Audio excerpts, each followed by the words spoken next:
Kittandur ವೆಂಕಟರಾಮರವರ ಸಾರಥ್ಯದಲ್ಲಿ ಮೂಡಿಬರುತ್ತಿರುವ punch TV Kannada ನ್ಯೂಸ್ಗೆ ಸ್ವಾಗತ. ಸಂವಿಧಾನ ಶಿಲ್ಪಿ ಭಾರತ ರತ್ನ ಡಾಕ್ಟರ್ ಬಿ.ಆರ್. ಅಂಬೇಡ್ಕರ್ ಅವರ ಫೋಟೋ ಆದಿ ಬೀದಿಗಳಲ್ಲಿ ಹಾಕುವುದನ್ನು ಬಿಟ್ಟು ದೇಶದ ಎಲ್ಲರ ಮನೆಗಳಲ್ಲಿ ದೇವರ ಫೋಟೋ ಜೊತೆ ಹಾಕಿಕೊಳ್ಳಬೇಕು.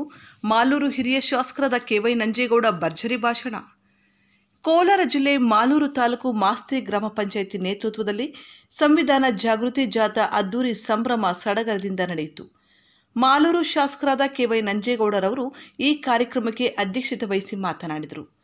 ಕಾರ್ಯಕ್ರಮವನ್ನು ಉದ್ದೇಶಿಸಿ ಹಿರಿಯ ಶಾಸಕರಾದ ಕೆ.ವೈ. ನಂಜೇಗೌಡರು ಮಾತನಾಡಿದರು. ಮುಖ್ಯ ಅತಿಥಿಗಳಾಗಿ ಡಿಎಸ್ಎಸ್ ಸಂಘಟನೆಯ ಶ್ರೀಶಪ್ಪ ಎಂ, ಶ್ರೀನಿವಾಸಪುರ, ತಹಸೀಲ್ದಾರ್ ರಮೇಶ್, ತಾಲೂಕು ಪಂಚಾಯಿತಿ ಕಾರ್ಯನಿರ್ವಹಣಾಧಿಕಾರಿ ಕೃಷ್ಣಪ್ಪ, ಬಿಇಒ, ಜಿಲ್ಲಾ ಸಮಾಜ ಕಲ್ಯಾಣ ಅಧಿಕಾರಿ ಶ್ರೀನಿವಾಸನ್, ಮಾಸ್ತಿ ಗ್ರಾಮ ಪಂಚಾಯಿತಿ ಅಧ್ಯಕ್ಷರು, ಉಪಾಧ್ಯಕ್ಷರು ಹಾಗೂ ಪಿಡಿಒ ಸದಸ್ಯರು ಹಾಜರಿದ್ದರು. ವರದಿ ಕಿತ್ತಂಡೂರು ವೆಂಕಟರಾಮ್, ಪಂಚ್ ನ್ಯೂಸ್, ಕೋಲಾರ.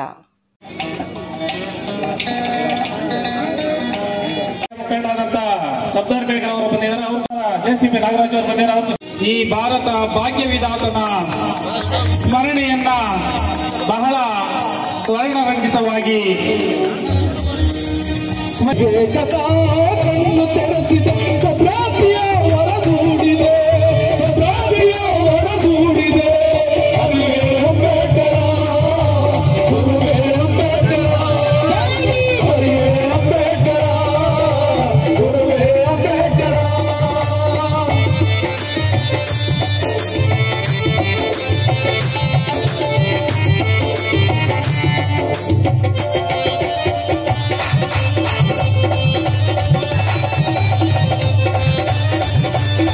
ಕೂಡ ಎಲ್ಲೋ ಒಂದು ಜಾಗದಲ್ಲಿ, ಎಲ್ಲೋ ಒಂದು ಕಡೆಯಲ್ಲಿ, ಎಲ್ಲೋ ಒಂದು ಕೊಂಡಿ ಅಂತಕ್ಕಂಥ ನಾವೇನು ಕರಿತೀವಿ, ಸಂಪರ್ಕದ ಕೊರತೆ ಅಂತ ನಾವೇನು ಕರಿತೀವಿ, ಆ ಸಂಪರ್ಕದ ಕೊರತೆಯಿಂದ ಎಲ್ಲೋ ಒಂದು ಬಂಡು ಅಂತ ನಾವೇನು ಕರಿತೀವಿ, ಅಲ್ಲಿ ಎಲ್ಲೋ ಒಂದು ಜಾಗದಲ್ಲಿ ಅದು ಇದು ಅಂತಕ್ಕಂಥ ತಾರತಮ್ಯದಿಂದ ಸಂವಿಧಾನ ಅಂತಕ್ಕಂಥ ಕೆಲ ವರ್ಗಗಳಿಗೆ ಸೀಮಿತ ಅಂತಕ್ಕಂಥ ಒಂದು ಭಾವನೆಯಿಂದ ಇವತ್ತು ಯಾರು ಕೂಡ ಸಂವಿಧಾನ ಅಂತಕ್ಕಂಥ ತಕ್ಷಣ ಎಲ್ಲೋ ಒಂದು ಜಾಗ ಸಣ್ಣ ಒಂದು ಇದಿರೋದ್ರಿಂದ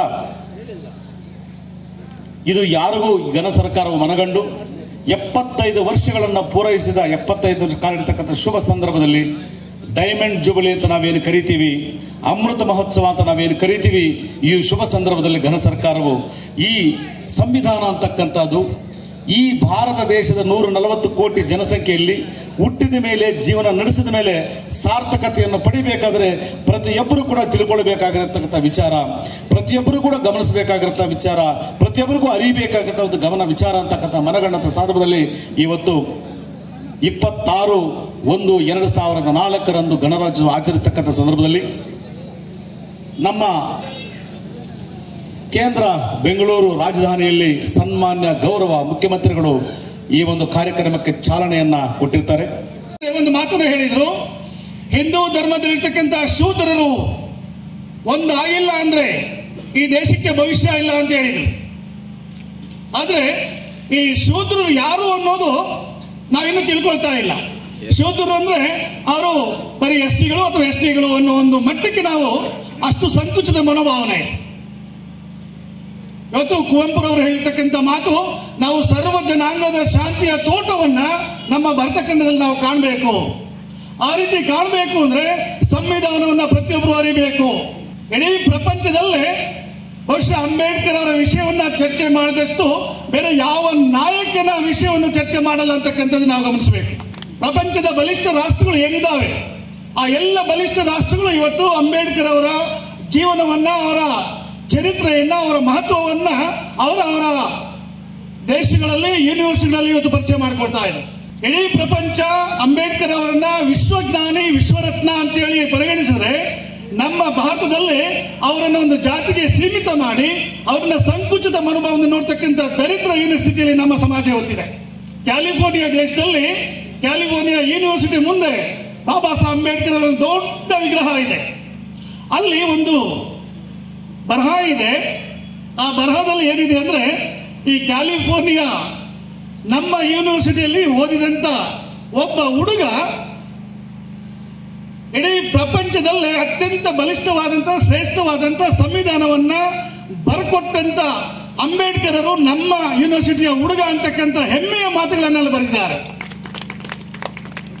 ಅದಕ್ಕೆ ಏಪ್ರಿಲ್ 14 ಆ ದಿನವನ್ನ ವಿಶ್ವಸಂಸ್ಥೆಯಲ್ಲಿ ವರ್ಲ್ಡ್ ನಾಲೆಜ್ ಡೇ ಅಂತೇಳಿ ಪರಿಗಣಿಸ್ತಾರೆ, ಘೋಷಣೆ ಮಾಡ್ತಾರೆ.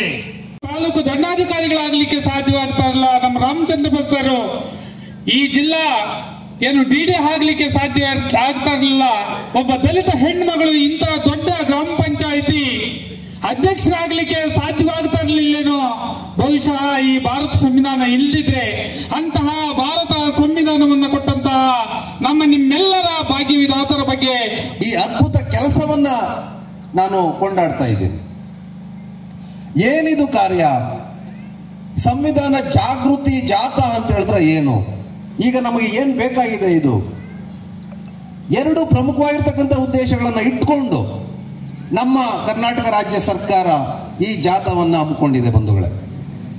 ಒಂದು, ಈ ದೇಶದ ಜನರ 85% ಶೂದ್ರರೇನಿದ್ದಾರೆ, ಆ 85% ಶೂದ್ರರಿಗೆ ಬದುಕುವ ಹಕ್ಕನ್ನ, ಹೋರಾಟ ಮಾಡುವ ಧೈರ್ಯವನ್ನ, ವಿಚಾರಗಳನ್ನ ತಿಳ್ಕೊಳ್ತಕ್ಕಂಥ ಛಲವನ್ನ ಕೊಟ್ಟಿರ್ತಕ್ಕಂಥದ್ದ ಸಂವಿಧಾನ ಏನಿದೆ, ಆ ಸಂವಿಧಾನವನ್ನ ಈ ದೇಶದ ದುರಂತ ಏನು ಅಂತ ಹೇಳಿದ್ರೆ ಪೂರ್ತಿಯಾಗಿ ಯಾರು ಕೂಡ ಓದ್ಕೊಳ್ಳೋದಕ್ಕೆ ಸಾಧ್ಯ ಆಗ್ತಾ ಇಲ್ಲ ಇದುವರೆಗೂ ಕೂಡ. ಕಡೆಯ ಪಕ್ಷ ಈ ದೇಶದ ಸಂವಿಧಾನದ ಪ್ರಥಮ ಪುಟವನ್ನ, ಫಸ್ಟ್ ಪೇಜ್ ಅನ್ನಾದ್ರೂ ಓದ್ಕೊಳ್ಳಿ. ಅದು ದಟ್ಸ್ ಅ ಪ್ರಿಯಾಂಬಲ್. ಈ ದೇಶದ ಸಂವಿಧಾನದ ಪ್ರಥಮ ಪುಟ ಏನಿದೆ, ಪ್ರಸ್ತಾವನೆ, ಆ ಪ್ರಸ್ತಾವನೆಯನ್ನಾದ್ರೂ ಓದ್ಕೊಳ್ಳಿ ಈ ದೇಶದ ಜನ. ಯಾಕೆ ಅಂತ ಹೇಳಿದ್ರೆ 106 ವರ್ಷಗಳಿಂದ ಕೇವಲ 15% ಜನ 85% ಜನರನ್ನ ಶೋಷಣೆಗೆ ಒಳಪಡಿಸಿ ಖುಷಿಯಾಗಿ, ಈಸಿಯಾಗಿ, ಸುಖವಾಗಿ ಬದುಕ್ತಾ ಇದ್ದಾರೆ.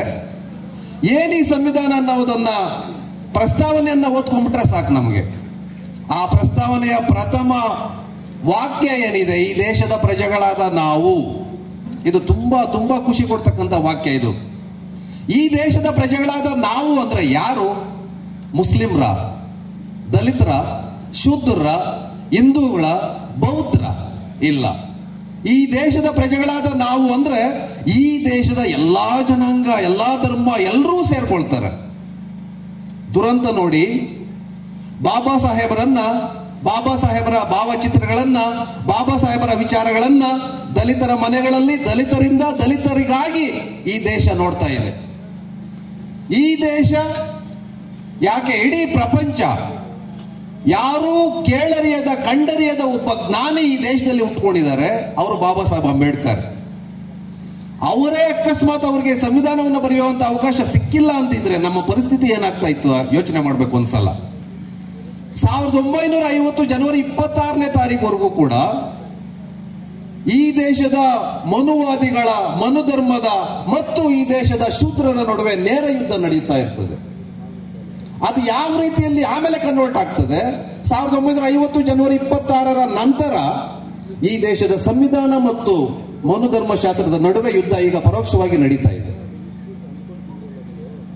ನಾನು ಯಾಕೆ ಈ ಮಾತನ್ನು ನಿಮ್ ಜೊತೆ ಹಂಚಿಕೊಳ್ತಾ ಇದ್ದೀನಿ ಅಂತ ಹೇಳಿದ್ರೆ, ಕೇಂದ್ರ ಸರ್ಕಾರದ ಕೆಲವು ಪ್ರಭಾವಿ ಮಂತ್ರಿಗಳು, ಲೋಕಸಭಾ ಸದಸ್ಯರು, ಕೆಲವರೆಲ್ಲ ಏನ್ ಮಾತಾಡ್ತಾರೆ, ನೇರವಾಗಿ ಬಹಿರಂಗವಾಗಿನೇ ಹೇಳ್ತಾರೆ, ನಾವು ಬಂದಿರೋದೇ ಸಂವಿಧಾನವನ್ನ ಬದಲಾವಣೆ ಮಾಡೋದಕ್ಕೆ ಅಂತ. ನಾನು ಈ ದೇಶದ ಸಂವಿಧಾನದ ವಿದ್ಯಾರ್ಥಿಯಾಗಿ ಒಂದ್ ಕಡೆ ನನಗೆ ತುಂಬಾ ಖುಷಿ. ಯಾಕೆ ಅಂತ ಹೇಳಿದ್ರೆ ನನಗೆ ರಕ್ಷಣೆ ಕೊಡ್ತಾ ಇದೆ, ನಾನು ಮಾತಾಡಬಹುದು, ಸಂವಿಧಾನ ನನ್ನ ಪರವಾಗಿದೆ, ನನ್ನ ಹಿಂದೆ ಇದೆ, ಬಾಬಾ ಸಾಹೇಬ್ರ ವಿಚಾರಗಳಿದ್ದಾವೆ ಅಂತೇಳಿ ಒಂದ್ ಕಡೆ ಖುಷಿ. ಆದ್ರೆ ಅದೇ ಸಂವಿಧಾನವನ್ನ ಅಲ್ಪ ಸ್ವಲ್ಪ ತಿಳ್ಕೊಂಡಿರ್ತಕ್ಕಂಥ ಕೆಲವರಿಗೆ ತುಂಬಾ ಭಯ, ನನ್ನನ್ನು ಸೇರಿಸಿ. ಏನಕ್ಕೆ? ಅಕಸ್ಮಾತ್ ಆಗಿ ಬದಲಾವಣೆ ಆದ್ರೆ ಸಂವಿಧಾನ, ಆ ಸ್ಥಾನದಲ್ಲಿ ಏನ್ ಬರಬಹುದು, ಆಗ ನಮ್ಮ ಪರಿಸ್ಥಿತಿ ಏನಾಗಬಹುದು? ನಾವು 106 ವರ್ಷಗಳ ಹಿಂದಕ್ಕೆ ಹೋಗ್ತೇವೆ ಬಂಧುಗಳೇ. ಇದನ್ನ ಯಾರು ಕೂಡ ಸೀರಿಯಸ್ ಆಗಿ ತಗೊಳ್ತಾ ಇಲ್ಲ. ಯಾಕೆ ಅಂತ ಹೇಳಿದ್ರೆ ಸಂವಿಧಾನದ ಬಗ್ಗೆ ಅರಿವು ನಮ್ಗೆ ಕಡಿಮೆ ಇದೆ. ನಾವು ಒಂದು ಸಲ ಏನ ಪ್ರಸ್ತಾವನೆ ಇದೆ, ಪ್ರಸ್ತಾವನೆಯನ್ನ ಓದ್ಕೊಂಡು ಹೋದ್ರೆ ಇಡೀ ಸಂವಿಧಾನ ನಮ್ಮ ಕಣ್ಮುಂದೆ ಬಂದ್ಬಿಡುತ್ತೆ, ಫಿಲಂ ನೋಡ್ದಂಗೆ. ಈ ದೇಶದ ಪ್ರಜೆಗಳಾದ ನಾವು ಅಂತೇಳಿ ಶುರುವಾಗಿರುವಂತದ್ದು ಈ ದೇಶದ ಎಲ್ಲಾ ಜನತೆಗೆ ಸಾಮಾಜಿಕ ನ್ಯಾಯ, ಆರ್ಥಿಕ ನ್ಯಾಯ, ಮತ್ತೆ ವಿಶೇಷವಾಗಿ ರಾಜಕೀಯ ನ್ಯಾಯ. ರಾಜಕೀಯ ನ್ಯಾಯ ಎಲ್ಲರಿಗೂ ಆಲ್ಮೋಸ್ಟ್ ಆಲ್ ಈ ದೇಶದಲ್ಲಿ ಎಲ್ಲರೂ ಅನುಭವಿಸ್ತಾ ಇದ್ದಾರೆ, ಎಲ್ಲರಿಗೂ ಅದು ದಕ್ಬಿಟ್ಟಿದೆ. ಆರ್ಥಿಕ ನ್ಯಾಯ ಮತ್ತೆ ಸಾಮಾಜಿಕ ನ್ಯಾಯ ಸಿಗೋವರೆಗೂ ಕೂಡ ಈ ದೇಶದ ಶೂದ್ರರು ವಿಶೇಷವಾಗಿ ದಲಿತರು ಮುಂದುವರಿಯೋದಕ್ಕೆ ಸಾಧ್ಯ ಇಲ್ಲ ಅಂತಕ್ಕಂಥ ತಿಳುವಳಿಕೆ ಅಂಬೇಡ್ಕರ್ಗಿತ್ತು, ಬಾಬಾ ಸಾಹೇಬ್ ಅಂಬೇಡ್ಕರ್ಗೆ ಇತ್ತು. ನಾವು ಭಾರತವನ್ನು ಒಂದು ಸಾರ್ವಭೌಮ ಸಮಾಜವಾದಿ ಸರ್ವಧರ್ಮ ಸಮಭಾವದ ಪ್ರಜಾಸತ್ತಾತ್ಮಕ ಗಣರಾಜ್ಯವನ್ನಾಗಿ ರಚಿಸಲು ಮತ್ತು ಅದರ ಸಮಸ್ತ ನಾಗರಿಕರಿಗೆ ಸಾಮಾಜಿಕ ಆರ್ಥಿಕ ಮತ್ತು ರಾಜಕೀಯ ನ್ಯಾಯ ವಿಚಾರ ಅಭಿವ್ಯಕ್ತಿ. ಆದ್ರೆ ಯಾಕೆ 75 ವರ್ಷ ಆದ್ರೂ ಕೂಡ ಇವತ್ತು ಸಂವಿಧಾನ ಬಗ್ಗೆ ಜಾಗೃತಿ ಮೂಡಿಸುವಂತ ಒಂದು ಮನಸ್ಥಿತಿ ನಮ್ಗೆ ಬಂತು ಅನ್ನೋದ್ರ ಬಗ್ಗೆ ತುಂಬಾ ಎಚ್ಚರಿಕೆಯಿಂದ ಇರಬೇಕು ಅನ್ನೋದು ಕೂಡ ಪ್ರಸ್ತಾಪ ಮಾಡಿದ್ರಿ ನೀವು. ಇದೇ ಇವತ್ತು ನಮ್ಮ ದೇಶದಲ್ಲಿ ಆಗ್ತಾ ಇರೋದು, ನಮ್ಮ ರಾಜ್ಯದಿಂದ ಇದು ಪ್ರಾರಂಭ ಆಗಿರೋದು. ತುಂಬಾ ಎಚ್ಚರಿಕೆಯಿಂದ ಸಂವಿಧಾನವನ್ನ ಕಾಪಾಡ್ಕೊಂಡಂತ ಹೋಗ್ಬೇಕಾಗ್ತದೆ. 75 ವರ್ಷ ಕಾಪಾಡ್ಕೊಂಡಿದ್ದಲ್ಲ. ಇನ್ನು ಉಳಿದಿರೋ ದಿನಗಳು ಸಂವಿಧಾನಕ್ಕೆ ಎಲ್ಲಿ ಹೆಚ್ಚು ಕಡಿಮೆ ಆಗ್ತದೆ, ಅದಕ್ಕೆ ನಾವೆಲ್ಲರೂ ಕೂಡ ಜವಾಬ್ದಾರಿತವಾಗಿ ನಮ್ಮ ಜನರ ಮುಂದೆ ಹೋಗಿ ಸಂವಿಧಾನವನ್ನ ಕಾಪಾಡಿಕೊಂಡಂತ ಒಂದು ಮುನ್ನೆಚ್ಚರಿಕೆಯನ್ನ ನಾವು ಕೊಡಬೇಕಾಗ್ತದೆ ಅನ್ನೋ ಉದ್ದೇಶದಿಂದ ಇವತ್ತು ನಾನು ನಮ್ಮ ಕರ್ನಾಟಕ ರಾಜ್ಯ ಸರ್ಕಾರ ತಗೊಂಡಿದೆ ಅಂತ ನಾನು ಅನಿಸ್ತದೆ, ನಾನು ಅಂದ್ಕೊಳ್ತೀನಿ.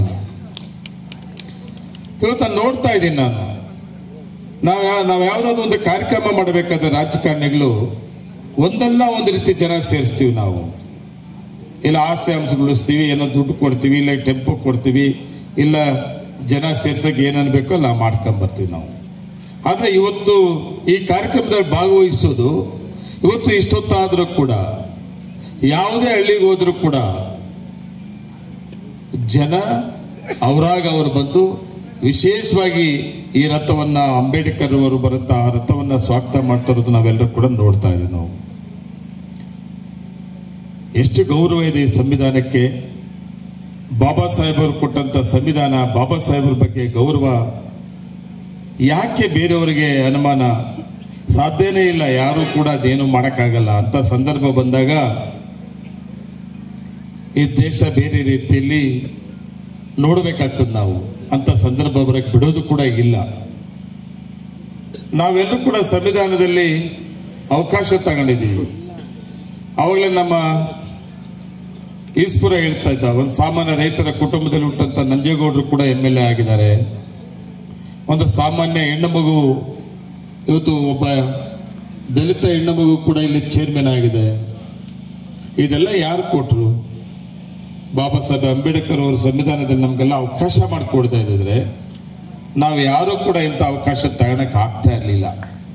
ಇವತ್ತು ಆ ಅವಕಾಶದಲ್ಲಿ ನಾವೆಲ್ಲರೂ ಕೂಡ ಸಂವಿಧಾನ ಅಡಿಯಲ್ಲಿ ನಾವೆಲ್ಲರೂ ಕೂಡ ಇವತ್ತಿದ್ದೀವಿ. ಅದು ಯಾಕೋ ಏನೋ ನಮ್ಮ ದೇಶದಲ್ಲಿ ಒಂದು ಹೊಸ ಬದಲಾವಣೆ ತರಕ್ಕೆ ಹೊರಟಿದ್ದಾರೆ. ಸಾಧ್ಯ ಇಲ್ಲ. ಒಂದು ಉದಾಹರಣೆ ಕೊಡ್ತೀನಿ ನಾನು.